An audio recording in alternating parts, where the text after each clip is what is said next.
আজকে আমরা যাবো আমাদের এখানে মুসলিম হোটেলে বিরিয়ানি খেতে। বসার সঙ্গে সঙ্গে আমাদের সামনে বিরিয়ানি প্লেট হাজির হয়ে গেল। এইবার তোমাদেরকে আমি দেখাবো বিরিয়ানির মধ্যে কি কি দিয়েছে। আমি এখানে তো বিফ খুঁজতে খুঁজতে পাগল হয়ে যাচ্ছি, আর এগুলো সাইজ গুলো দেখো কত ছোট ছোট।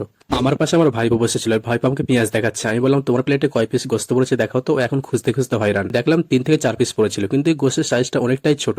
এর কাণ্ড দেখো, আবার বিরিয়ানির গন্ধ নিচ্ছে। এইবার চলে আসলাম বাঙালি বাবুর কাছে। বাঙালি বাবু আজকে অনেকটাই খুশি, কারণ অনেকদিন থেকে বলছিল যে আমরা একসাথে বিরিয়ানি খেতে যাবো, কিন্তু আমাদের হয়ে উঠছিল না। আলহামদুলিল্লাহ আজকে সে আশাটা আমাদের পূরণ হলো, আমরা সব একসাথে বিরিয়ানি খেতে আসলাম।